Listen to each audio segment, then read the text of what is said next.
Shalon. I am a stand-up comedian, Monique's oldest son. Um, I guess I felt the need to make this video to just provide some context into this false narrative about her praying to the universe in order to reconcile our relationship or whatever the hell it is.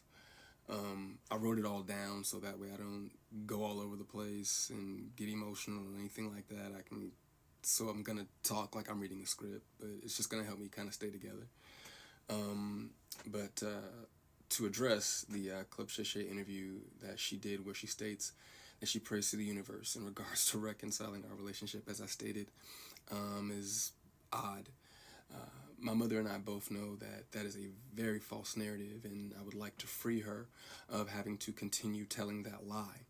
Faith without work is dead, and neither one of us cares to put forth any effort to reconcile with the other. We are separate, as she put it, because she doesn't care to be my mother any more than I care to be her son.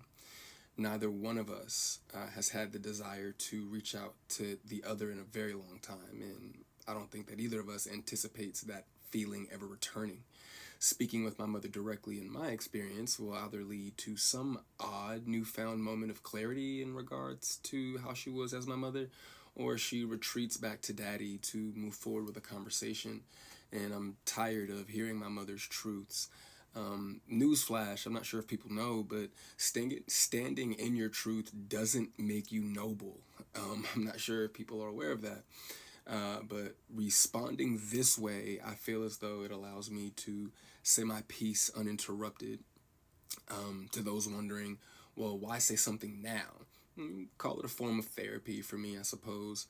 But when her daddy had intentionally stated that they have 3 sons, but his wife is on the internet talking about the 4th son in a video that has millions of views, that rubbed me the wrong way.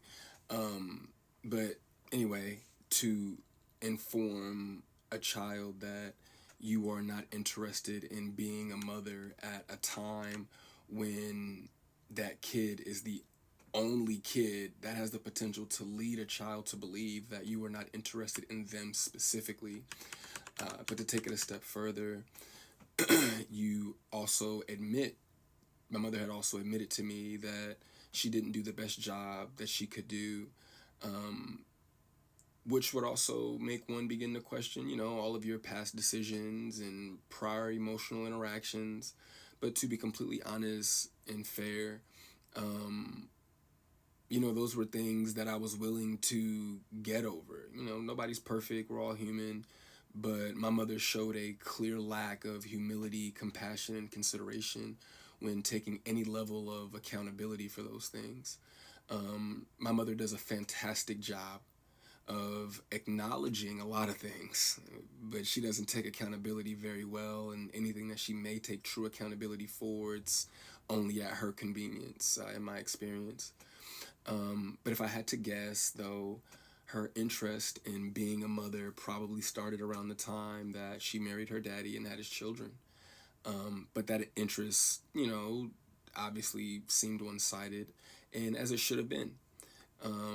By that time, I'm in my late teens, so to some degree, the the neglect becomes easier to hide or validate, I guess you could say. There are now 2 baby boys in the house, that require attention.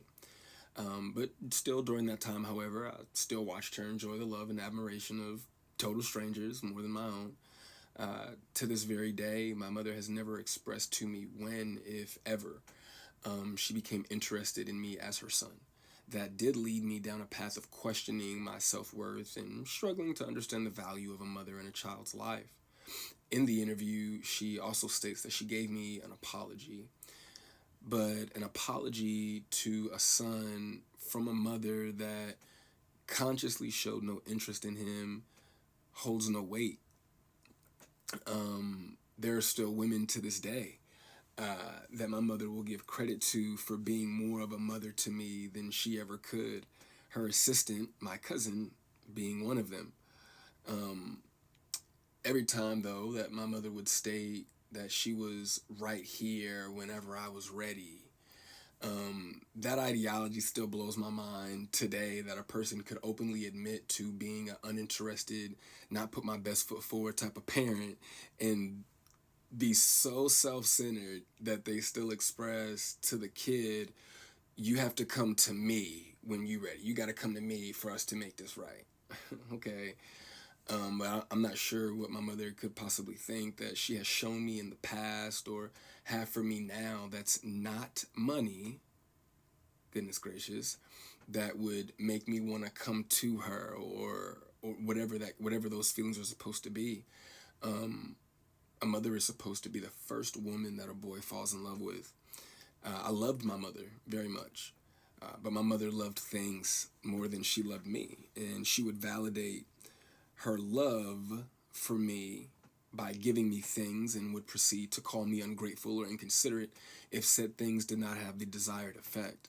I couldn't imagine what it's like to be her, though, to ask God for what you want, and then He gives you what you need, though, only for you to ignore it and have the audacity to ask God for something else.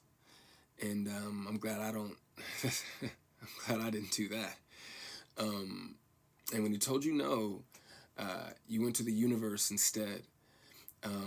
By no means, though, do I want to give off any type of an impression that I am a victim of anything. It's not the case. As you can see, I'm smiling from ear to ear. I'm alive. I'm happy. I'm a dad. I'm healthy, I think. I drink a lot of water. I'm getting over a cold now. I still have my days just like everybody else. And, there were a few things that she did teach me along the way. I did learn how not to love from my mother. I also learned to make sure that I never lose so much of who I am that I have to validate it through another person. And though I feel as though, in hindsight, I think she did it reluctantly, I do appreciate my mother, for showing me what the top of the mountain looks like. You know what I'm saying? It did give me perspective on what hard work and dedication can get you, but I don't want something like that at the cost of giving up something that I created. I don't want it that bad. And speaking of creations, I genuinely, truly, I really did want my mother to have a relationship with my daughter. I even fought through those intrusive thoughts that were, if she wasn't interested in you, what makes you think she's going to be interested in your kid? But it took my mother no time at all to prove that those intrusive thoughts were correct. But what I can say, good for her, the universe did, bless her with three other sons. Bless her with three other sons.